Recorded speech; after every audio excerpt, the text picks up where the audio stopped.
ಅದೆಷ್ಟೋ ಹೊತ್ತು ಹಾಗೆಯೇ ಕೊರಡಾಗಿ ಮಲಗಿದ್ರು ಶಾಸ್ತ್ರಿಗಳು. ಕೆಲವೊಮ್ಮೆ ಮಲಗಿದ ಭಂಗಿಯನ್ನ ಬದಲಾಯಿಸುತ್ತಾ ಮನದಂಗಳಕ್ಕೆ ಲಗ್ಗೆ ಇಡುವ ಯೋಚನೆಗಳ ಪ್ರವಾಹವನ್ನ ತಡೆದಿಕ್ಕುವ ವ್ಯರ್ಥ ಪ್ರಯತ್ನ ಮಾಡುತ್ತಾ ಅದೆಷ್ಟೋ ಚಿಂತೆಗಳು ಬೆನ್ನಟ್ಟಿದ ನಿದ್ರೆಯಿಲ್ಲದ ರಾತ್ರಿಗಳನ್ನ ಕಳೆಯುತ್ತಾ ಆ ഇരുಳ ನೀರವತಿಯಲ್ಲಿ ಬದುಕಿನ ಅನಿರ್ದಿಷ್ಟ ರೂಪುರೇಖೆಗಳು ಬಿಚ್ಚಿಕೊಳ್ಳುವ ಅಸಹಾಯಕತೆ, ಗೋಜಲಾಗಿ ಸಿಕ್ಕಿಕೊಂಡಿರುವ ಸಮಸ್ಯೆಗಳನ್ನ ಬಿಡಿಸುವ ಹವಣಿಕೆಯಲ್ಲಿ ಯೋಚನೆಗಳು ಇನ್ನೂ ಸಿಕ್ಕಾಗಿ ಕಗ್ಗಂಟಾದಾಗ ಅದಾವಾಗಲೂ ನಿದ್ರೆ ದೇಹವನ್ನ ಆವರಿಸಿ ಕ್ಷಣಿಕ ನೆಮ್ಮದಿ ನೀಡ್ತಿತ್ತು. ಎಚ್ಚರವಾದಾಗ ಯೋಚನೆ ಪುನರಾವರ್ತನೆಗೊಳ್ತಿತ್ತು. ಇಂದೂ ಅಷ್ಟೇ ನಿದ್ರೆ ಬಾರದೆ ಹೊರಳಿ ಬೆಳಗಿನ ಜಾವಕ್ಕೆ ಜೊಂಪು ಹೊತ್ತಿತ್ತು. ಆದರೆ ಇದೀಗ ಎಚ್ಚರಾಗಿ ಅರ್ಧ ಗಂಟೆಯೇ ಕಳೆದಿತ್ತು. ಇನ್ನು ಮಲಗೇ ಇದ್ದಾರೆ, ಕಿರಣ ನೊಂದ್ಕೊಳ್ಬೋದೆಂದು ಮೆಲ್ಲನಿದ್ದು ನೆಪ ಮಾತ್ರಕ್ಕೆ ದಿನಪತ್ರಿಕೆಯನ್ನ ಕೈಯಲ್ಲಿ ಹಿಡಿದು ಆರಾಮ ಕುರ್ಚಿಯಲ್ಲಿ ಕುಳಿತುಕೊಂಡ್ರು ಶಾಸ್ತ್ರಿಗಳು. ಎಲ್ಲರೂ ಹೊರಟು ಹೋಗಿ ಒಂದು ವಾರವೇ ಆಗಿತ್ತು. ಕೊನೆಗೆ ಉಳಿದವನು ಕಿರಣ. ಈ ದಿನ ಹೊರಡುವುದಾಗಿ ಅವನು ನಿನ್ನೆಯೇ ಹೇಳಿದ್ದ. ಭಟ್ಟರು ಬೆಳಗ್ಗೆ ಎದ್ದು ಕಿರಣನಿಗಾಗಿ ತಿಂಡಿ ತಯಾರಿಸಿ ನಡೆಸಿದ್ರು. ಸ್ನಾನ ತಿಂಡಿ ಮುಗಿಸಿ ಹೊರಗೆ ಬಂದ ಕಿರಣ, ಅಪ್ಪ ನಾನು ಬರ್ತೀನಿ ಎಂದು ತಂದೆಯ ಕಾಲು ಮುಟ್ಟಿ ನಮಸ್ಕರಿಸ್ದ. ಅವನ ಧ್ವನಿ ಭಾರವಾಗಿತ್ತು. ಮಗನನ್ನ ಅಪಾದ ಮಸ್ತಕವಾಗಿ ನೋಡಿದ್ರು. ಈ 15 ದಿನಗಳಲ್ಲಿ ಕಿರಣ ತುಂಬ ಸೊರಗಿದ್ದ, ತುಂಬ ಚೂಟಿಯಾಗಿದ್ದವ ಈಗ ನೋಡಿದ್ರೆ ಬಾಡಿದ ಬಳ್ಳಿಯಾಗಿದ್ದ. ಎಂದೂ ಚುರುಕಾಗಿರ್ತಿದ್ದ ಅವನ ಕಣ್ಣುಗಳು ಹೊತ್ತು ಕೆಂಪಡರಿದ್ದವು. ಒಬ್ಬನೇ ಮಗನೆಂದು ಅತೀ ಮಮತೆಯಿಂದ ಸಾಕಿದ್ದಳು ಭಾಮ. ಅವನ ಗುಣ ನಡೆಯನ್ನ ತಿದ್ದಿ ಓರ್ವ ಮನುಷ್ಯನನ್ನಾಗಿ ರೂಪಿಸಿದವಳೇ ಅವಳು. ಅವನಿಗೆ ಇಂಜಿನಿಯರಿಂಗ್ ಕಾಲೇಜಿನಲ್ಲಿ ಮೆರಿಟ್ ಮೇಲೆ ಸೀಟು ಸಿಕ್ಕಾಗ ಆನಂದ ಬಾಷ್ಪ ಉದುರಿತ್ತು ಅವಳ ಕಣ್ಣುಗಳಿಂದ. ಸಾರ್ಥಕತೆಯ ಭಾವವಿತ್ತು ಮುಖದಲ್ಲಿ. ಕಾಲೇಜು ಪ್ರಾರಂಭವಾಗಿ ಒಂದು ವಾರವಾದೊಡನೆ ಅವನ ಪತ್ರದ ದಾರಿ ಕಾಯತೊಡಗಿದ್ದಳು. ವಾರಕ್ಕೊಮ್ಮೆ ಅವನ ಪತ್ರ ಬರದೇ ಇದ್ರೆ ಅವಳ ಚಡಪಡಿಕೆ ಹೆಚ್ಚಾಗ್ತಿತ್ತು. ಅವನಿಂದ ಪತ್ರ ಬಂದಾಗ್ಲೆಲ್ಲ ಹಲವಾರು ಬರಿ ಅದನ್ನೋದಿ ಮಡಚಿ ಭದ್ರವಾಗಿಡ್ತಿದ್ದಳು. ಅಪ್ಪ ತನ್ನನ್ನೇ ನೋಡುತ್ತಾ ಏನನ್ನೋ ಯೋಚಿಸುತ್ತಿದ್ದ ಅಪ್ಪನನ್ನ ಮೆಲ್ಲನೆ ಕರೆದ ಕಿರಣನ ಕರೆಗೆ ಅವರು ವಾಸ್ತವಕ್ಕಿಳಿದ್ರು. ನೀನು ಹೋಗ್ಲೇಬೇಕು ತಾನೇ? ಶಾಸ್ತ್ರಿಗಳ ಧ್ವನಿಯು ಭಾರವಾಗಿತ್ತು. ಅಪ್ಪ ನಿಮ್ಮನ್ನು ಒಂಟಿಯಾಗಿ ಬಿಟ್ಟು. ಒಂಟಿ? ಎಲ್ಲಿ ಬಂತೋ ಒಂಟಿ? ಅಡುಗೆ ಭಟ್ರಿಲ್ವೇನೋ? ಆಳು ರಾಮಪ್ಪ, ಕೆಲಸದ ನಿಂಗಿ ಇವರೆಲ್ಲ ಇಲ್ವೇ? ಹೋಗೋಗು, ನೆಮ್ಮದಿಯಾಗಿ ಹೋಗು. ನನ್ನ ಬಗ್ಗೆ ಏನು ತಲೆ ಕೆಡಿಸ್ಕೋಬೇಡ. ಹೋದ ತಕ್ಷಣ ಪತ್ರ ಬರೆಯುವುದನ್ನು ಮಾತ್ರ ಮರಿಬೇಡ. ಆಗ್ಲಿ ಬರ್ತೀನಪ್ಪ ಎನ್ನುತ್ತಾ ಹೊರಟು ಹೋದ ಕಿರಣ. ಅವನು ಹೋಗುತ್ತಲೇ ಅದೆಷ್ಟೋ ಹೊತ್ತು ನೋಡುತ್ತಾ ಕುಳಿತರು. ಅವರಿಗರಿವಿಲ್ಲದಂತೆ ಕಣ್ಣುಗಳು ಕೊಳಗಳಾದವು. ಕಿರಣ ಪಾಪ ಬರಿಗೈಯಲ್ಲೇ ಹೋಗಿದ್ದ. ಭಾಮ ಎಂದೂ ಅವನನ್ನ ಬರಿಗೈಯಲ್ಲಿ ಕಳಿಸ್ತಿರ್ಲಿಲ್ಲ. ಅವನು ರಜೆಯಲ್ಲಿ ಬಂದಾಗ ಎಣ್ಣೆ ನೀರು ಹಾಕುವುದು, ಅವನಿಗಿಷ್ಟವಾದ ಅಡುಗೆ ತಿಂಡಿ ಮಾಡಿಸುವುದು, ರಜೆ ಮುಗಿದು ಅವನು ಹೊರಡುವಾಗ ಸಿಹಿ ತಿಂಡಿ ಖಾರ ತಿಂಡಿ ಎಂದು ಪ್ಯಾಕ್ ಮಾಡಿ ಕೊಡುವುದನ್ನು ನೋಡಿ ಶಾಸ್ತ್ರಿಗಳು ಏನೇ ಕಿರಣ ಓದುವುದಕ್ಕೆ ಹೋಗುವುದೋ ಅಲ್ಲ ತಿನ್ನುವುದಕ್ಕೋ ಎನ್ನುವ ಅನುಮಾನ ನನಗೆ ಎಂದು ಮಡದಿಯನ್ನ ಹಾಸ್ಯ ಮಾಡ್ತಿದ್ರು. ಅಭ್ಯಾಸ ಬಲದಂತೆ ಇಂದು ಭಟ್ಟರು ತಿಂಡಿ ಪೊಟ್ಟಣ ಕೊಟ್ಟಾಗ ಕಿರಣ ಮೌನವಾಗಿ ನಿರಾಕರಿಸಿದ್ದ. ಇಂಜಿನಿಯರಿಂಗ್ ಓದ್ತಾ ಇದ್ರು ಯುವಕನಾದರೂ ಆಲುಗಲದ ಕಂದನಂತೆ ತಾಯಿಯ ತೊಡೆಯಲ್ಲಿ ತಲೆ ಇರಿಸಿ ಮಲಗುವುದು, ಆಕೆ ಅತ್ತಿತ್ತ ಓಡಾಡುವಾಗ ಸೆರಗು ಹಿಡಿದು ಓಡಾಡುವುದು ಇತ್ಯಾದಿ ಎಳವೆಯಲ್ಲಿ ಮಾಡುತ್ತಿದ್ದಂತೆಯೇ ಮಾಡ್ತಿದ್ದ. ಅಂತಹ ಕಿರಣ ಅಮ್ಮನಿಲ್ಲದ ಮನೆಯಿಂದ ತಬ್ಬಲಿಯಂತೆ ನಡೆದಿದ್ದ. ಈಗ ನೆನಪುಗಳೆಲ್ಲವೂ ನುಗ್ಗಿ ಬಂದಾಗ ಶಾಸ್ತ್ರಿಗಳ ಕಂಠ ಬಿಗಿಯಿತು. ಹಾಲ್ನಲ್ಲಿ ತೂಗು ಹಾಕಿದ್ದ ಭಾಮಾಳ ಭಾವಚಿತ್ರವನ್ನು ನೋಡಿದಾಗ ಶಾಸ್ತ್ರಿಗಳಿಗೆ ದುಃಖ ಹುಕ್ಕಿ ಬಂತು. ಇನ್ನೆಂದು ಭಾಮ ತನ್ನ ಪಾಲಿಗಿಲ್ಲ. ಅಲ್ಲಲ್ಲಿ ಗೋಡೆಗಳಲ್ಲಿ ಅವಳೇ ಮಾಡಿದ ಬೇರೆ ಬೇರೆಯ ಕಲಾಕೃತಿಗಳು, ಶೋಕೇಸ್ನಲ್ಲಿರಿಸಿದ ವಯರ್ ಹಾಗೂ ಬಣ್ಣದ ಮಣಿಗಳಿಂದ ಮಾಡಿದ ಜೋಡಿ ನವಿಲು ಅದೆಷ್ಟು ನೈಜವಾಗಿತ್ತೆಂದ್ರೆ ಪಕ್ಕನೆ ನೋಡಿದ್ರೆ ಜೀವಂತ ನವಿಲೇನೋ ಎಂದು ಭ್ರಮಿಸುವಂತಾಗ್ತಿತ್ತು. ಮನೆಯನ್ನ ಅಂದವಾಗಿಡುವುದರಲ್ಲಿ ಆಕೆ ಬಹಳ ಜಾಣೆ. ಪಾತ್ರೆ ಬಟ್ಟೆ ಬರೆ ಎಲ್ಲದರಲ್ಲಿಯೂ ಒಪ್ಪ ಓರಣ. ಹಾಲ್ನ ಮೂಲೆಯಲ್ಲಿ ಸ್ಟೂಲ್ ಮೇಲಿಟ್ಟ ರಾಧಾಕೃಷ್ಣರ ಹಿಂಬದಿಯಲ್ಲಿ ಜೇಡ ಬಲೆ ನೇಯ್ತಿತ್ತು. ಬಹುಶಃ ಅದಕ್ಕೂ ತಿಳಿದಿರಬೇಕು ಭಾಮಾಳ ಅನುಪಸ್ಥಿತಿ. ಹೌದು, ಪ್ರತಿಯೊಂದು ವಸ್ತು, ಸಾಕು ಪ್ರಾಣಿಗಳು, ಆಳು ಕಾಳುಗಳು ಎಲ್ಲದರಲ್ಲಿಯೂ ಭಾಮಾಳಿಲ್ಲದ ಕೊರಗು ಎದ್ದು ಕಾಣ್ತಿತ್ತು. ಹೊರಗೆ ಮಳೆಯ ತುಂತುರು ಹನಿ ಬೀಳ್ತಿತ್ತು. ಗೇಟಿನ ಬಳಿ ಇರುವ ಪಾರಿಜಾತ ಮರದಲ್ಲಿ ಮೊಗ್ಗುಗಳು ಬಿಳಿ ಚುಕ್ಕಿಯಂತೆ ತೋರ್ತಿತ್ತು. 4 ವರ್ಷಗಳ ಹಿಂದೆ ಭಾಮ ಈ ಪಾರಿಜಾತ ಗಿಡ ನೆಟ್ಟಿದ್ದಳು. ಆಗ ಶಾಸ್ತ್ರಿಗಳು ಹೇಳಿದ್ರು, ಭಾಮ, ಪಾರಿಜಾತ ಗಿಡ ನೆಡ್ಬೇಡ ಕಣೆ, ಜಗಳಾಗುತ್ತಂತೆ ಮನೆಯಲ್ಲಿ. ಹೌದೇನು? ಜಗಳ ಆಗೋದಕ್ಕೆ ರುಕ್ಮಿಣಿ ಇಲ್ವಲ್ಲ, ಭಾಮ ಒಬ್ಳೆ ತಾನೇ ಇರೋದು. ಆಕೆಯ ಸಂದರ್ಭೋಚಿತ ಹಾಸ್ಯಕ್ಕೆ ಶಾಸ್ತ್ರಿಗಳು ಮನಸಾರೆ ನಕ್ಕಿದ್ರು. ಪಾರಿಜಾತ ಎಂದೇನು? ಮಲ್ಲಿಗೆ, ಜಾಜಿ, ಗುಲಾಬಿ, ಜಿನಿಯಾ, ಡೆಲಿಯಾ ಇತ್ಯಾದಿ ಹಲವಾರು ಹೂ ಗಿಡಗಳನ್ನು ಬೆಳೆಸಿದ್ದಳು. ತರತರಹದ ಕ್ರೋಟನ್ ಗಿಡಗಳಿಂದ ಹೂವಿನ ತೋಟಕ್ಕೆ ವಿಶೇಷ ಕಳೆ ಬಂದಿತ್ತು. ಬೆಳಗ್ಗೆ ತಿಂಡಿ ಆದೊಡನೆಯೇ ಒಮ್ಮೆ ಹೂದೋಟವಿಡೀ ಸುತ್ತಾಡಿ ಬರುವುದು ವಾಡಿಕೆಯಾಗಿತ್ತು. ಯಾವ ಹೂವಿನ ಗಿಡಕ್ಕೆ ರೋಗ ಬಂದಿದೆ, ಯಾವ ಗಿಡದ ರಂಬೆ ಕತ್ತರಿಸಬೇಕು, ಯಾವ ಗಿಡದ ಪಾತಿ ಸರಿ ಮಾಡಬೇಕಾಗಿದೆ ಎಂದೆಲ್ಲ ನೋಡದಿದ್ರೆ ಆಕೆಗೇನೋ ಕಳೆದುಕೊಂಡಂತೆ. ಇತ್ತರಿನಲ್ಲಿ ಅವಳೇ ಕಾಯಿ ಪಲ್ಯ ಬೆಳೆಸ್ತಾ ಇದ್ದಳು. ಭಾಮ, ಯಾಕೆ ಒದ್ದಾಡ್ತಿದ್ದೀಯಾ? ಯಾವಾಗ ಯಾವ ತರಕಾರಿ ಬೇಕೋ ಮಾರ್ಕೆಟಿಗೆ ಹೋದರೆ ಫ್ರೆಶ್ ಆಗಿ ಸಿಗುತ್ತಲ್ಲ, ಅದನ್ನೇ ಕೊಂಡ್ಕೊಂಡ್ರೆ ಆಗೋದಿಲ್ವಾ ಅಂದರೆ, ಹೌದ್ರಿ, ಮಾರ್ಕೆಟ್ನಲ್ಲಿ ತರಕಾರಿನೂ ಇವೆ, ನಾನು ಇದ್ದೇನೆ, ನೀವು ಇದ್ದೀರಿ. ಆದರೆ ನಾವೇ ಬೆಳೆಸಿದ ತರಕಾರಿಗೆ ಅದೇನೋ ವಿಶಿಷ್ಟ ರುಚಿ ಇರುತ್ತೆ ರೀ ಎಂದು ಶಾಸ್ತ್ರಿಗಳ ಬಾಯಿ ಮುಚ್ಚಿಸ್ಬಿಡ್ತಿದ್ರು. ಯಜಮಾನ್ರೆ, ಬಹಳ ಹೊತ್ತಾಯ್ತು, ತಿಂಡಿ ಎಲ್ಲ ಆರೋಗುತ್ತೆ, ಸ್ನಾನ ಮುಗಿಸಿದ್ರೆ ತಿಂಡಿ ತಿನ್ನಿವರಂತೆ. ಆಗಿಂದ ಅಡುಗೆ ಭಟ್ಟರನ್ನೇ ಕತ್ತೆತ್ತಿ ನೋಡಿದ್ರು. ಈ ಭಟ್ಟರನ್ನ ನೇಮಿಸಿದವಳು ಭಾಮಾಳೆ. ಅವಳ ತವರಿನ ಕಡೆಯ ಪ್ರಾಮಾಣಿಕ ಮನುಷ್ಯ. ಬಂಧು ಬಳಗವಿಲ್ಲ, ನಮಗೂ ಅನುಕೂಲ, ಆತನಿಗೂ ಒಂದು ದಿಕ್ಕು ಆಗುತ್ತದೆ ಎಂದು ಕರೆದುಕೊಂಡು ಬಂದಿದ್ದಳು. ಹೊತ್ತಿಗೆ ಸೊಗಸಾದ ಅಡುಗೆ ತಿಂಡಿ ರುಚಿಯಾಗಿ ಮಾಡಿ ಮನೆಯವರನ್ನ ಗೆದ್ದಿದ್ರು ಭಟ್ಟರು. ಆತನ ಮಾತಿಗೆ ಇಲ್ಲವೆನ್ನಲಾರದೆ ಸ್ನಾನಕ್ಕೆ ಎದ್ದು ಹೋದ್ರು. ಭಾಮ ಶಾಸ್ತ್ರಿಗಳ ಬಾಳ ಸಂಗಾತಿಯಾಗಿ ಬಂದದ್ದು ಒಂದು ಆಕಸ್ಮಿಕ ಪ್ರಸಂಗವೇ. ಆ ಊರಿನ ಹೈಸ್ಕೂಲಿಗೆ ಕನ್ನಡ ಶಿಕ್ಷಕರಾಗಿ ಶ್ಯಾಮ ಶಾಸ್ತ್ರಿಗಳು ವರ್ಗಾವಣೆಯಾಗಿ ಬಂದಿದ್ರು. ಅದು ಹಳ್ಳಿಯಾಗಿತ್ತು. ಹೊಸ ಊರು, ಶಾಲೆ, ಹೊಸ ಪರಿಚಯ. ಉಳಿದುಕೊಳ್ಳಲು ಬಾಡಿಗೆ ಮನೆಯೇನಾದರೂ ಸಿಗ್ಬೋದೇ, ಊಟಕ್ಕೆ ಹೋಟೆಲ್ಲೋ ಇನ್ಯಾವುದಾದ್ರೂ ವ್ಯವಸ್ಥೆ ಇದೆಯೇ ಎಂದೆಲ್ಲ ಯೋಚಿಸ್ತಾ ಇದ್ರು ಮನದೊಳಗೆ. ಶಾಲೆ ಶುರುವಾದೊಡನೆ ತಮ್ಮ ತರಗತಿಗೆ ಹೋಗಿ ತಮ್ಮ ಪರಿಚಯವನ್ನ ಹೇಳಿ ಮಕ್ಕಳ ಪರಿಚಯವನ್ನ ಮಾಡಿಕೊಂಡ್ರು. ಪಾಠ ಪುಸ್ತಕ ತೆರೆದು ಒಂದೆರಡು ಪ್ರಶ್ನೆ ಕೇಳಿ ಹೇಗೋ ಆ ಪೀರಿಯಡ್ ಮುಗಿಸಿದ್ರು. ಆ ಶಾಲೆಯಲ್ಲಿ ಅದೇ ಊರಿನವರಾದ ರಾಮಣ್ಣಗೌಡ ಎಂಬ ಅಧ್ಯಾಪಕರೊಬ್ಬರಿದ್ರು. ಹೊಸದಾಗಿ ಬಂದವರಿಗೆ ಊಟ, ವಸತಿ ಸೌಕರ್ಯಗಳನ್ನು ಮಾಡಿಸ್ಕೊಡೋದ್ರಲ್ಲಿ ಅವರು ನಿಸ್ಸೀಮರು. ಶ್ಯಾಮಶಾಸ್ತ್ರಿಗಳ ಮನಸ್ಸನ್ನರಿತವರಂತೆ, ಊಟಕ್ಕೆ ಏನು ಮಾಡುವುದೆಂದು ಯೋಚಿಸ್ತಾ ಇದ್ದೀರಾ? ಇಲ್ಲಿ ಹೋಟೆಲ್ ಏನೋ ಇದೆ, ಆದರೆ ಅದೆಲ್ಲ ನಿಮಗೆ ಇಡಿಸುವಂಥದ್ದಲ್ಲ, ನೀವೇನು ಯೋಚಿಸಬೇಡಿ, ಬನ್ನಿ ನನ್ನ ಜೊತೆ ಎನ್ನುತ್ತಾ ನಡೆದವರ ಜೊತೆ ಹೆಜ್ಜೆ ಇಕ್ಕಿದ್ರು ಶಾಸ್ತ್ರಿಗಳು. ಈ ಊರಿಗೆ ಉದ್ಯೋಗ ನಿಮಿತ್ತವೋ ಬೇರೆ ಯಾವುದೋ ಕಾರಣಕ್ಕೋ ಯಾರೇ ಬರಲಿ, ಆ ದಿನದ ಊಟ ಕಾಫಿ ಎಲ್ಲ ಪಂಡಿತರ ಮನೆಯಲ್ಲಿ. ಅವರು ದೊಡ್ಡ ಮನೆತನದವರು ಮಾತ್ರವಲ್ಲ, ಊರಿಗೆ ಶ್ರೀಮಂತರು, ಹಳ್ಳಿ ವೈದ್ಯರು.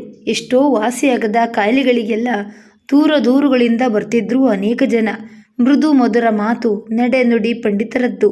ನಾರು ಬೇರುಗಳಿಂದ ತಯಾರಿಸಿದ ಕಷಾಯ, ಅರಿಷ್ಟ ಲೇಹಗಳಿಗೆ ಸಾಕಷ್ಟು ಖರ್ಚು ವೆಚ್ಚ ಇದ್ದರೂ ರೋಗಿಗಳಲ್ಲಿ ಅಷ್ಟು ಕೊಡಿ ಇಷ್ಟು ಕೊಡಿ ಎಂದು ಕೇಳುವ ಜಾಯಮಾನ ಪಂಡಿತರದ್ದಲ್ಲ. ಅವರ ಮನಸ್ಸರಿತು ಕೊಟ್ಟದ್ದನ್ನು ಸಂತೋಷದಿಂದಲೇ ಸ್ವೀಕರಿಸ್ತಾ ಇದ್ರು. ಕಾಯಿಲೆ ವಾಸಿಯಾದರೆ ಅಂತಹ ಒಳ್ಳೆಯ ಜನರು ಕಾಣಿಕೆ ಕೊಟ್ಟು ಅವರ ಆಶೀರ್ವಾದ ಪಡೆದು ಹೋಗ್ತಿದ್ರು. ಹೇಳುತ್ತಾ ರಾಮಣ್ಣಗೌಡರು ಅವರ ಜೊತೆಯಲ್ಲೇ ಶಾಸ್ತ್ರಿಗಳು ಹಳೆಯ ಕಾಲದ ದೊಡ್ಡದಾದ ಮನೆ ಅಂಗಳಕ್ಕೆ ಬಂದು ತಲುಪಿದ್ರು. ಅಷ್ಟರಲ್ಲಿ 2 ಬಲಿಷ್ಠವಾದ ಊರ ನಾಯಿಗಳು ಬೊಗಳುತ್ತಾ ಹತ್ತಿರ ಬಂದವು. ರಾಮಣ್ಣಗೌಡರು ದಾಸು, ಮಂಜು ಎಂದು ಆತ್ಮೀಯವಾಗಿ ಮಾತಾಡಿಸಿದ್ದೇ ತಡ ನಾಯಿಗಳು ಸುಮ್ಮನಾದವು. ಮನೆಯೊಳಗಿಂದ ಸುಮಾರು 16-17ರ ಲಂಗ ಧಾವಣಿ ತೊಟ್ಟ ಕಿಶೋರಿಯೊಬ್ಬಳು ಬಂದು ಗೌಡರನ್ನ ನೋಡಿ ಪರಿಚಯದ ನಗೆ ಬೀರಿ, ಬನ್ನಿ ಸಾರ್, ಅಪ್ಪ ಪೂಜೆ ಮುಗಿಸಿ ಬಂದ್ಬಿಡ್ತಾರೆ, ಕೂತ್ಕೊಳ್ಳಿ ಎಂದು ಕುರ್ಚಿ ತೋರಿಸಿ ನಂತರ ಶಾಸ್ತ್ರಿಗಳತ್ತ ಪ್ರಶ್ನಾರ್ಥಕವಾಗಿ ನೋಡಿದ್ದಳು. ಇವರು ನಮ್ಮ ಶಾಲೆಗೆ ಹೊಸದಾಗಿ ಸೇರಿದ ಕನ್ನಡ ಶಿಕ್ಷಕರಮ್ಮ, ಶ್ಯಾಮ ಶಾಸ್ತ್ರಿ ಎಂದು ಅವರ ಹೆಸರು. ನಿಮ್ಮ ಜನರೇ ಎಂದು ಪರಿಚಯಿಸಿದ್ರು ರಾಮಣ್ಣಗೌಡರು. ಹೌದೇ ಸರ್, ಚೆನ್ನಾಯ್ತು. ಬಿಸಿಲಿಗೆ ಬಂದಿದ್ದೀರಾ? ಇರಿ, ಒಂದು ಲೋಟ ಪಾನಕ ತರ್ತೀನಿ. ಬೇಡಮ್ಮ, ಬರೀ ನೀರು ಕೊಡು ಸಾಕು. ಊಟಕ್ಕೆ ಆಯ್ತಲ್ಲ, ಪಾನಕ ಗಿನ್ಕ ಕುಡಿದ್ರೆ ಊಟ ರುಚಿಸೋದಿಲ್ಲ. ಅದು ಹೌದು ಸರ್ ಎನ್ನುತ್ತಾ ಚಿಗರೆಯ ಮರಿಯಂತೆ ಒಳಗೋಡಿದ್ದಳು. ಸ್ವಲ್ಪ ಹೊತ್ತಿನಲ್ಲೇ ಪಂಡಿತರು ಪೂಜೆ ಮುಗಿಸಿ ಬಿಳಿ ಪಂಚೆ ಹುಟ್ಟು ಹೆಗಲಿಗೆ ಒಂದು ಶಲ್ಯ ಒದ್ದು ಹಗಲವಾದ ಹಣೆಯಲ್ಲಿ ಅಡ್ಡ ಗಂಧನಾಮ ಮಧ್ಯೆ ಚಿಕ್ಕ ಕುಂಕುಮ ತಿಲಕದಿಂದ ಶೋಭಿತರಾಗಿ ಹೊರಗೆ ಬಂದರು. ನಮಸ್ಕಾರ ಎಂದು ಕೈ ಜೋಡಿಸಿ ಆರಾಮಾಸನದಲ್ಲಿ ಆಸೀನರಾದರು. ಮುಗುಳ್ನಗೆಯಿಂದ ಕೂಡಿದ ಅವರ ತೇಜಪುಂಜ ಮುಖವನ್ನು ನೋಡುತ್ತಿದ್ದಂತೆಯೇ ಶಾಸ್ತ್ರಿಗಳಿಗೆ ಏನೋ ಒಂದು ಬಗೆಯ ಪೂಜ್ಯ ಭಾವನೆ ಬಂತು. ಪರಿಚಯ ವಿನಿಮಯವಾಯಿತು. ಸರಿ, ಏನಿಷ್ಟು ದೂರ ದಯಮಾಡಿಸಿದ್ರಿ? ಅರ್ಥವಾಯ್ತು. ಉಳಿದುಕೊಳ್ಳಲು ವ್ಯವಸ್ಥೆ ತಾನೇ, ಅದಕ್ಕೆ ಯಾಕೆ ಯೋಚಿಸ್ತೀರಾ? ಆ ಭಗವಂತನ ಅನುಗ್ರಹದಿಂದ 20 ಕೋಣೆಯ ಕಟ್ಟಡವೊಂದನ್ನು ಕಟ್ಟಲು ಸಾಧ್ಯವಾಯಿತು. ಹೊರ ಊರುಗಳಿಂದ ಬರುವ ಉದ್ಯೋಗಿಗಳಿಗೆ ಅನುಕೂಲವಾಗಲೆಂದೇ ಕಟ್ಟಿಸಿದೆವು. ಕರೆಂಟ್, ನೀರಿನ ವ್ಯವಸ್ಥೆ ಎಲ್ಲವೂ ಇದೆ. ನೀವು ಊಟ ತಿಂಡಿಗೆ ಇಲ್ಲಿಗೆ ಬರುವುದಕ್ಕೆ ನಮ್ಮ ಅಭ್ಯಂತರವೇನೂ ಇಲ್ಲ. ನೀವು ಸ್ವತಃ ಮಾಡುವುದಿದ್ರೂ ಅದಕ್ಕೆ ಅನುಕೂಲವಾಗಿಯೇ ಇದೆ ಮನೆ. ಅದೆಲ್ಲ ಆಮೇಲೆ ಮಾತಾಡೋಣ. ಯಾವುದಕ್ಕೂ ನೀವು ಮನೆಯನ್ನೆಲ್ಲ ಒಮ್ಮೆ ನೋಡಿ. ರಂಗ ನಿಮಗೆ ಮನೆಯನ್ನೆಲ್ಲ ತೋರಿಸ್ತಾನೆ. ಈಗ ಮೊದಲು ಕೈಕಾಲು ತೊಳೆದು ಊಟ ಮಾಡುವಿರಂತೆ ಎದ್ದೇಳಿ. ಪಂಡಿತರ ಮಾತುಗಳನ್ನು ಕೇಳುತ್ತಾ ಕುಳಿತ ಶಾಸ್ತ್ರಿಗಳು ರಾಮಣ್ಣಗೌಡರ ಮುಖ ನೋಡಿದ್ರು. ಊಟ ಮಾಡದೆ ನಾವಿಲ್ಲಿಂದ ಹೋಗುವಂತಿಲ್ಲ. ಅವರ ಮುಖ ಭಾವವನ್ನು ಅರ್ಥ ಮಾಡಿಕೊಂಡ ಗೌಡರು ಹೇಳಿದ್ರು, ಅಪ್ಪ ಊಟಕ್ಕೆದ್ದೇಳಿ. ಅದೇ ಹುಡುಗಿ ಬಂದು ಹೇಳಿದಾಗ ಇಂಪಾದ ಅವಳ ಸ್ವರ ಶಾಸ್ತ್ರಿಗಳ ಮನಸ್ಸಿಗೆ ತಂಪನ್ನೆರೆಯಿತು. ಇವಳು ನನ್ನ ಒಬ್ಬಳೇ ಮಗಳು, ಸತ್ಯಭಾಮ ಎಂದು ಹೆಸರು. ಇನ್ನಿಬ್ಬರು ಹುಡುಗರು ಇದೇ ಶಾಲೆಯಲ್ಲೇ ಓದ್ತಿದ್ದಾರೆ. ಭಾಮ 10ನೇ ತರಗತಿಯಲ್ಲಿ ಪ್ರಥಮ ಶ್ರೇಣಿಯಲ್ಲಿ ಪಾಸಾಗಿದ್ದಾಳೆ. ಖಾಸಗಿಯಾಗಿ BA ಮಾಡಬೇಕೆಂದಿದ್ದಾಳೆ. ಪ್ರಸ್ತುತ ನನಗೆ ಮದ್ದು ತಯಾರಿಸುವುದರಲ್ಲೂ ರೋಗಿಗಳನ್ನು ಪರೀಕ್ಷಿಸುವುದರಲ್ಲೂ ನೆರವಾಗ್ತಾಳೆ. ಮತ್ತೆ ಈಕೆ ನನ್ನ ಪತ್ನಿ ಅನ್ಪೂರ್ಣ. ಅನ್ನ ಬಡಿಸ್ತಿದ್ದ ಪತ್ನಿಯನ್ನು ಪರಿಚಯಿಸಿದ್ರು ಪಂಡಿತರು. ಹೌದು, ಆಕೆ ಹೆಸರಿಗೆ ತಕ್ಕಂತೆ ಇದ್ರು. ಸೌತೆಕಾಯಿ ಹುಳಿ, ಅಲಸಂದೆ ಪಲ್ಯ, ಹಲಸಿನ ಹಪ್ಪಳ, ಮಾವಿನ ಮಿಡಿ ಉಪ್ಪಿನಕಾಯಿ, ಮೊಸರು, ಗಂಧ ಸಾಲಕ್ಕಿ. ಅನ್ನದ ಊಟ ತುಂಬ ಸೊಗಸಾಗಿತ್ತು. ಯಥೇಚ್ಛವಾಗಿ ಬಡಿಸಿದ್ರು ತಾಯಿ ಮಗಳು. ನಿಸ್ಸಂಕೋಚವಾಗಿ ಉಂಡ್ರು ಶಾಸ್ತ್ರಿಗಳು. ಶಾಲೆಯ ಸಮೀಪವೇ ಇದ್ದವು ಪಂಡಿತರು ಕಟ್ಟಿಸಿದ ಕಡಿಮೆ ಬಾಡಿಗೆಯ ಮನೆಗಳು. ಶಾಸ್ತ್ರಿಗಳನ್ನು ಊಟ ತಿಂಡಿಗಾಗಿ ಪಂಡಿತರು ಮನೆಗೆ ಕರೆದಿದ್ರು. ಆ ಕರೆಯನ್ನು ಅವರು ದುರುಪಯೋಗ ಪಡಿಸ್ಕೊಳ್ಳಿಲ್ಲ. ಸೀಮೆ ಎಣ್ಣೆ ಸ್ಟವ್ ಒಂದನ್ನು ಕೊಂಡು ಗಂಜಿ, ಟೀ ತಯಾರಿಸಿಕೊಳ್ತಿದ್ರು. ಯಾವಾಗಲಾದ್ರೊಮ್ಮೆ ಪಂಡಿತರ ಮನೆಗೆ ಹೋಗಿ ಒಂದರ್ಧ ಗಂಟೆ ಕೂತು ಮಾತಾಡಿ ಬರ್ತಿದ್ರು. ಅವರ ಹಿತಮಿತವಾದ ಗುಣ ನಡತೆಯನ್ನು ಪಂಡಿತರ ಮನೆಯವರು ಮೆಚ್ಚಿದ್ರು. ಅವರ ಮನೆಯಲ್ಲಿ ಯಾವುದೇ ಚಿಕ್ಕ ಕಾರ್ಯಕ್ರಮ ಇದ್ರೂ ಶ್ಯಾಮಶಾಸ್ತ್ರಿಗಳಿಗೆ ಆಮಂತ್ರಣ ಇರ್ತಿತ್ತು. ಅವರು ಪ್ರತಿ ಬಾರಿ ಅಲ್ಲಿಗೆ ಹೋಗುವಾಗಲೂ ಭಾಮ ಏನಾದರೂ ಒಂದು ಕೆಲಸ ಮಾಡುತ್ತಲೇ ಇರ್ತಾ ಇದ್ದಳು. ಮನೆಯ ಸುತ್ತಲೂ ಬಗೆ ಬಗೆಯ ಹೂವಿನ ಗಿಡ, ಕ್ರೋಟನ್ ಗಿಡಗಳನ್ನು ಬೆಳೆಸಿದ್ದಳು. ಗಿಡಗಳ ಪಾತಿ ಸರಿ ಮಾಡುವುದು, ಕಳೆ ಕೀಳುವುದು, ಗಿಡಗಳನ್ನು ಒಂದೇ ಅಳತೆಯಲ್ಲಿ ಕತ್ತರಿಸುವುದು ಇತ್ಯಾದಿ ಕೆಲಸಗಳನ್ನೆಲ್ಲ ಭಾಮಾಳೆ ಮಾಡ್ತಾ ಇದ್ದಳು. ಅನುದಿನವೂ ಲವಲವಿಕೆಯಿಂದಲೇ ಇರ್ತಿದ್ದಳು. ಬೇಸಿಗೆಯ ರಜೆ ಬಂದಿತ್ತು. ಶ್ಯಾಮಶಾಸ್ತ್ರಿಗಳು ತಮ್ಮ ಊರಿಗೆ ಬಂದಿದ್ರು. ರಜೆ ಬಂದದ್ದೇ ಶುರುವಾಯಿತು ಅಮ್ಮನ ರಾಗ. ಶ್ಯಾಮ, ಮದುವೆ ಮಾಡ್ಕೊಳ್ಳು. ಇನ್ಯಾವಾಗಪ್ಪ ನಿನ್ನ ಮದುವೆ? ತಲೆ ನೆರೆತ ಮೇಲೇನು? ಅಲ್ಲಿ ಕೈ ಬಾಯಿ ಸುರ್ಕೊಂಡು ಯಾಕೆ ಒದ್ದಾಡ್ತೀಯ? ನಿನಗೊಪ್ಪಿದ ಹುಡುಗಿಯೊಬ್ಬಳನ್ನು ನೋಡಿ ಮದುವೆ ಮಾಡಿಕೊಂಡು ಹಾಯಾಗಿದ್ದರೆ ನನಗೆಷ್ಟೋ ನೆಮ್ಮದಿ. ನೀನಲ್ಲಿ ಬರೀ ಗಂಜಿ ಉಣ್ಣುವುದನ್ನು ನೆನೆಸ್ಕೊಂಡ್ರೆ ಅನ್ನ ನನ್ನ ಗಂಟ್ಲಲ್ಲಿ ಇಳಿಯೋಲ್ಲಪ್ಪ. ಅಮ್ಮ, ನೀನು ಕಣ್ಣು ತುಂಬಿಕೊಂಡ್ರೆ ಮಾತ್ರ ನನ್ನಿಂದ ನೋಡೋಕ್ಕಾಗೋದಿಲ್ಲ. ಮದುವೆ ಆಗಲು ನನಗೇನು ಅಭ್ಯಂತರವಿಲ್ಲ, ಆದರೆ ಹುಡುಗಿ ಬೇಕಲ್ಲ. ಮಗನ ಬಾಯಿಯಿಂದ ಅಷ್ಟು ಬಂದದ್ದೇ ತಡ. ಅಮ್ಮನ ಮನಸ್ಸು ಮೊಮ್ಮಕ್ಕಳನ್ನು ಆಡಿಸಿಯೂ ಆಯಿತು. ನೀವು ಅನ್ನು ಆಮೇಲಿಂದೆಲ್ಲ ನಾನು ನೋಡ್ಕೋತೀನಿ. ಅಮ್ಮನ ಆನಂದ ಸಂಭ್ರಮವನ್ನು ನೋಡಿ ಅವನಿಗರಿಬಿಲ್ಲದೆ ಆಗಲಿ ಅಮ್ಮ ಎಂದು ಹೇಳಿದ್ರು. ಅಂತರಂಗದಲ್ಲಿ ಭಾಮಳ ಚಿತ್ರ ಅಚ್ಚೊತ್ತಿತ್ತು. ಅಯ್ಯೋ, ನಾನೇಕೆ ಅವಳಿಗಾಗಿ ಹಂಬಲಿಸ್ತಾ ಇದ್ದೀನಿ? ಆಕೆ ನನಗೆ ದಕ್ಕೋಳಲ್ಲ. ಅವಳ ಅಂತಸ್ತಲ್ಲಿ ನಾನೆಲ್ಲಿ? ಏನಪ್ಪ, ಏನು ಯೋಚಿಸ್ತಾ ಇದ್ದೀಯಾ? ನಿನ್ನ ಮನಸ್ಸಿಗೆ ಯಾವುದಾದ್ರೂ ಹುಡುಗಿ ಬಂದಿದ್ರೆ ಹೇಳು, ಆಮೇಲೆ ಏನಾಗುತ್ತೋ ನೋಡೋಣ. ಮೌನವಾಗಿ ಯೋಚಿಸುತ್ತಾ ಕುಳಿತ ಮಗನನ್ನ ಎಚ್ಚರಿಸಿದಳು ಅಮ್ಮ. ಇಲ್ಲಮ್ಮ, ಹಾಗೇನಿಲ್ಲ. ಹಾರಿಕೆಯ ಉತ್ತರ ಕೊಟ್ಟು ಎದ್ದು ಹೋದ ಮಗನನ್ನೇ ನೋಡುತ್ತಾ ನಿಟ್ಟುಸಿರನ್ನ ಬಿಟ್ಟರು ಅಮ್ಮ. ರಜೆ ಮುಗಿಯಲು ಇನ್ನೂ 1 ವಾರವಿತ್ತು. ರಾಮಣ್ಣಗೌಡರು ಶಾಸ್ತ್ರಿಗಳ ಊರಿಗೆ ಬಂದಿದ್ರು. ದಾರಿ ಕೇಳುತ್ತಾ ಅವರ ಮನೆ ತಲುಪಿದ್ರು. ಅವರನ್ನ ನೋಡಿದ ಶಾಸ್ತ್ರಿಗಳಿಗೆ ಅತ್ಯಾನಂದವಾಯಿತು. ಪಂಡಿತರ ಮನೆಯ ಕ್ಷೇಮ ಸಮಾಚಾರವನ್ನೆಲ್ಲ ಕೇಳಿ ತಿಳಿದುಕೊಂಡ್ರು. ಭಾಮಾಳನ್ನ ಪ್ರತ್ಯೇಕವಾಗಿ ಕೇಳಲು ಮನಸ್ಸು ಹಿಂಜರಿಯಿತು. ನಿಮ್ಗೊಂದು ಶುಭ ಸಮಾಚಾರವನ್ನ ಹೇಳಲು ಮರೆತೆ. ರಾಮಣ್ಣಗೌಡರು ಎಂದಾಗ ಅದೇನೆನ್ನುವಂತೆ ಅವರ ಮುಖವನ್ನೇ ನೋಡಿದ್ರು. ಅದೇನೆಂದ್ರೆ, ಪಂಡಿತರ ಮಗಳು ಭಾಮಾಳ ಮದುವೆ ಗೊತ್ತಾಗಿದೆ. ಶಾಸ್ತ್ರಿಗಳ ಮುಖಭಾವವನ್ನು ಸೂಕ್ಷ್ಮವಾಗಿ ನಿರೀಕ್ಷಿಸಿ ಹೇಳಿದ್ರು ಗೌಡರು. ಅಯ್ಯೋ ಭಾಮ, ನನ್ನ ಅಂತರಂಗದ ಆಸೆಯನ್ನು ನಾನು ಅಂದೇ ನಿನ್ನೊಡನೆ ಹೇಳ್ಬೇಕಿತ್ತು. ನಿನಗೂ ನನ್ನ ಮೇಲೆ ಮನಸ್ಸಿದ್ರೆ ತಾನೇ ಆ ಮಾತು. ಒಂದು ವೇಳೆ ನಿನಗೆ ನನ್ನ ಬಾಳ ಸಂಗಾತಿಯನ್ನಾಗಿ ಮಾಡಿಕೊಳ್ಳಲು ಮನಸ್ಸು ಇಲ್ಲದೇ ಇದ್ದಿದ್ರೆ ನನ್ನಂಥ ಬಡ ಮಿಷ್ಟ್ರು ಆ ಶ್ರೀಮಂತರ ಕನ್ಯೆಯನ್ನು ಬಯಸುವುದು ಶುದ್ಧ ತಪ್ಪು. ಹೀಗಿರುವಾಗ ಸರಿ, ನಾನು ಬಯಸ್ತವಳು ನನಗೆ ದಕ್ಕದಿದ್ದಾಗ ಇನ್ನು ಬ್ರಹ್ಮಚಾರಿಯಾಗಿರುವುದೇ ಕೊನೆಯ ದಾರಿ.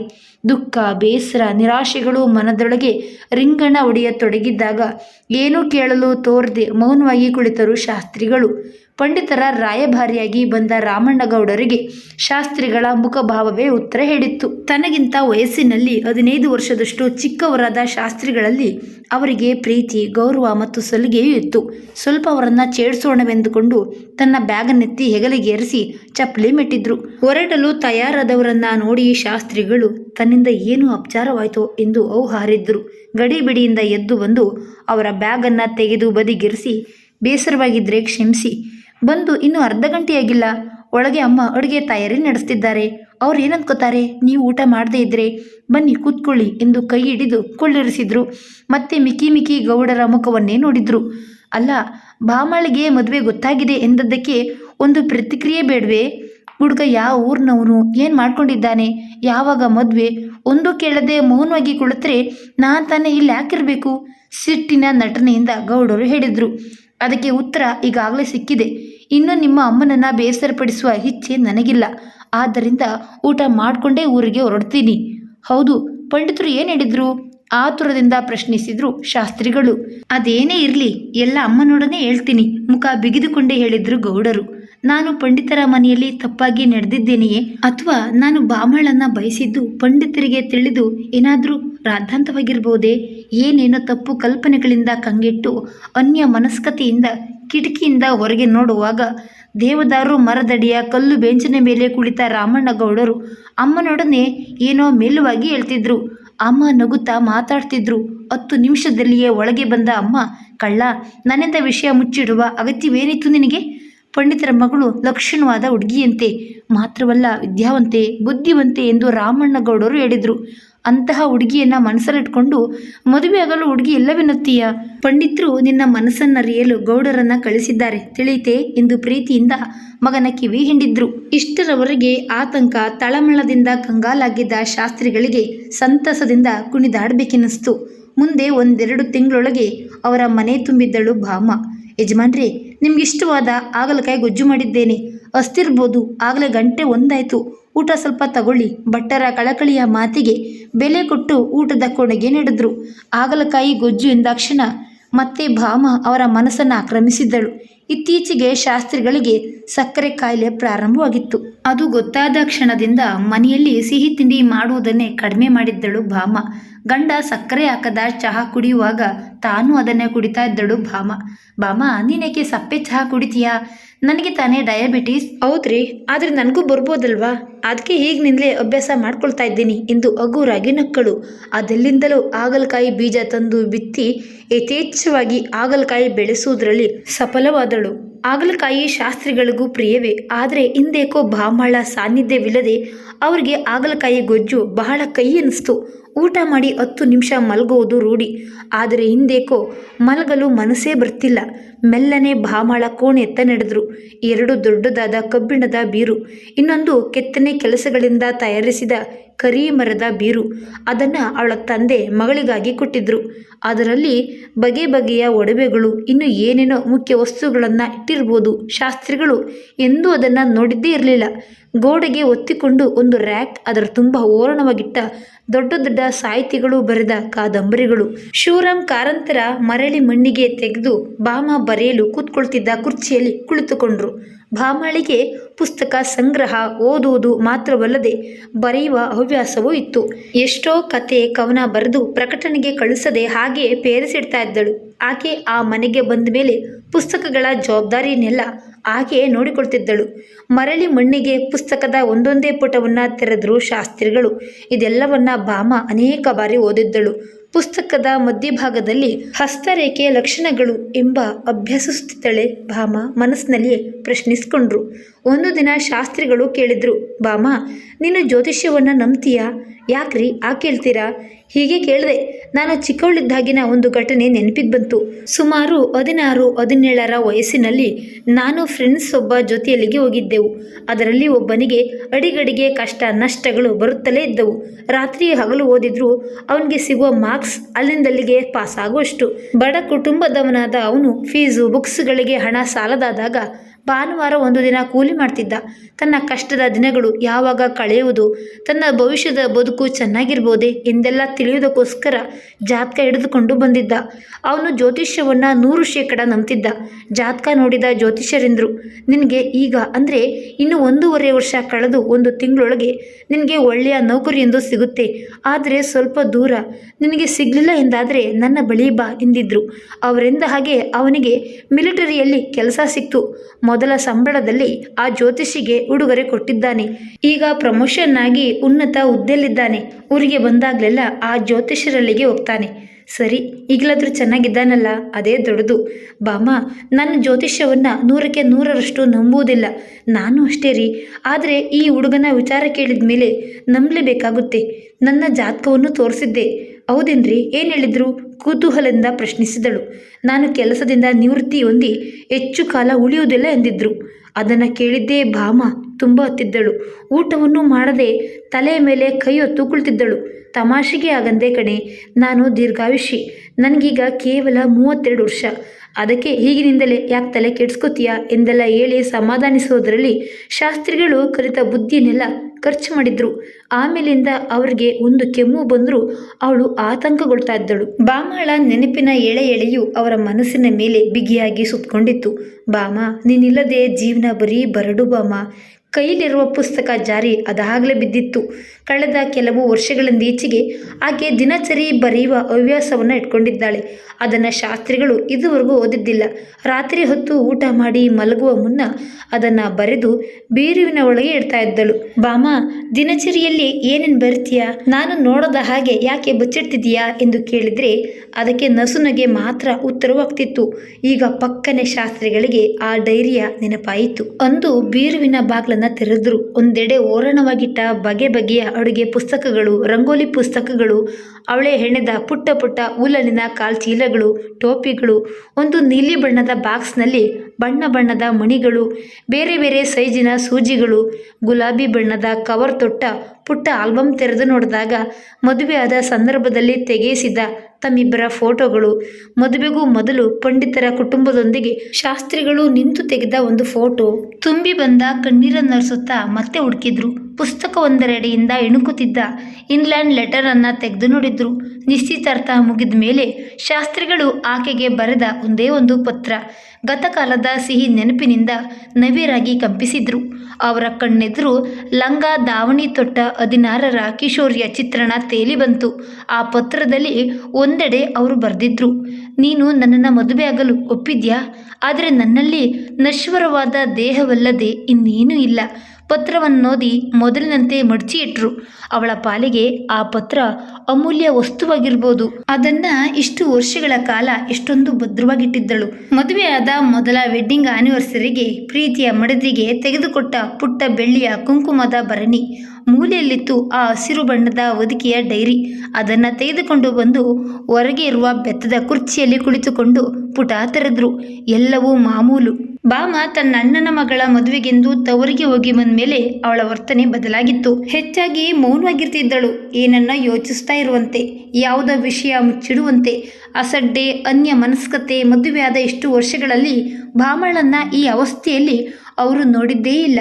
ಮದುವೆ ಯಾವ ತಿಂಗಳಲ್ಲಿ ನಡೆದಿತ್ತು ತಮ್ಮಲ್ಲೇ ಪ್ರಶ್ನಿಸಿಕೊಂಡ್ರು. ಪುನಃ ಡೈರಿಯ ಪುಟಗಳನ್ನು ಮುಗುಚತೊಡಗಿದ್ರು. ಏಪ್ರಿಲ್ 8, 98. ಈ ದಿನ ಊರಿನಿಂದ ಅಣ್ಣ ಮಗಳ ಮದುವೆಗೆ ಕರೆಯಲು ಬಂದಿದ್ದ. ಅತ್ತಿಗೆ ನನಗೆ ಸೀರೆ, ಬ್ಲೌಸ್ ಪೀಸ್, ಇವರಿಗೆ ಪ್ಯಾಂಟ್, ಶರ್ಟ್ ಪೀಸ್ ಕಳಿಸಿದ್ರು.